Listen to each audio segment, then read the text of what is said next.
It is hard to believe, but it has been more than a year since we saw high school football in Northern Virginia. Michelle, all that changed tonight with safety protocols, including strict capacity limits, even face coverings during play. But we got our games in. ABC7's Sports' Scott Abraham leading our coverage tonight. And Scott, sure was nice to see a slice of normalcy served up.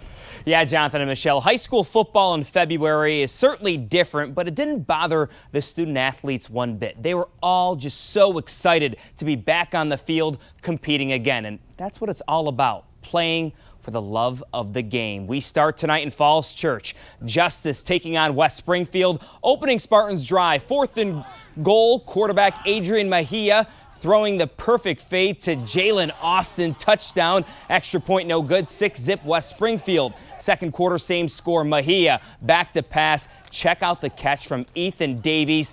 Turns and bye-bye. Look at the speed.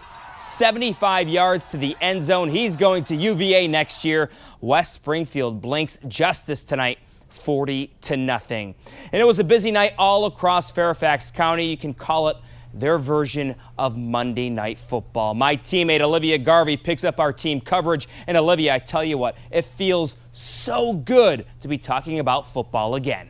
It really does, and it feels pretty cold, too. High school football finally kicking off. It was such an exciting night, and like I said, cold but exciting. Remember the Titans' T.C. Williams starting things off as they went on the road to face the Robinson Rams. Wasn't just football tonight, though. The cheerleaders were also out to cheer on the fellas. T.C. Williams looking okay. Chakai Campbell back to pass and finds Daniel Garvin in the flat. There he goes, and he takes it for the touchdown. Way to start things off there. But the Rams were too much tonight. Stephen Huney scrambling and finding Miles Ratcliffe for the touchdown. The Rams starting off the season 1-0, beating T.C. Williams tonight 34-15.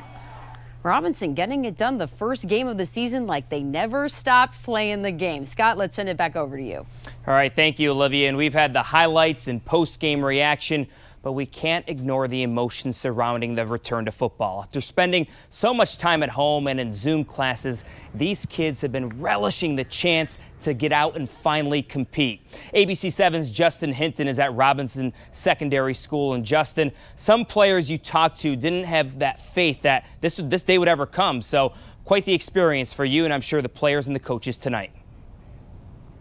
Absolutely. Even the quarterback himself of Robinson's team said, you know, he thought that it was going to get pushed back to the point where it was canceled. So certainly a big night for him, a big game for his teammates, but also a big game for T.C. Williams. You know, this is the last season that team is going to have that name, but it's also the first season where just about everything looked different.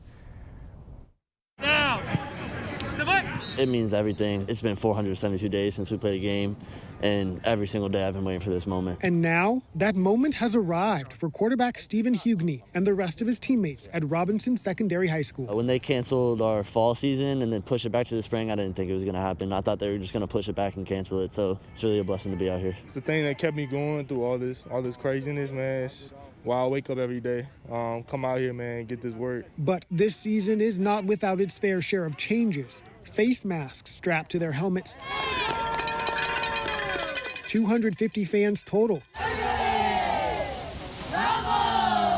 including cheerleaders, bearing the biting chill of winter, opposed to the crisp fall air. It's cold, but we're enjoying it. No concession stands and no band during this abridged 6-game season, which the director of student activities says could be paused if any athletes test positive for COVID-19. I mean, it's weird on a Monday night, you know, having a football game here in February, but, you know, at the end of the day, kids get an opportunity to compete, and that's all we're asking for. Ask the players, particularly the seniors, and they'll tell you they'll do whatever it takes to get one more season of the sport they love.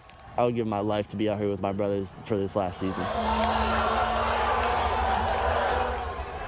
You mentioned how live or how cold it was out here. Take a look. This is the track, and that is a piece of ice. You can even just slide all over this particular portion of the ground here. Also, when you look up at the stadium, obviously it's closed now, but there are a lot less fans here. So what they're doing to compensate, they're streaming the game. So that certainly helped for folks who can't make it out to the games. Also, it's important to note that the students here are still doing virtual learning. So this is one of the few times that they actually get to see their friends and their classmates in person. And they say that they will do whatever it takes to make sure it keeps happening.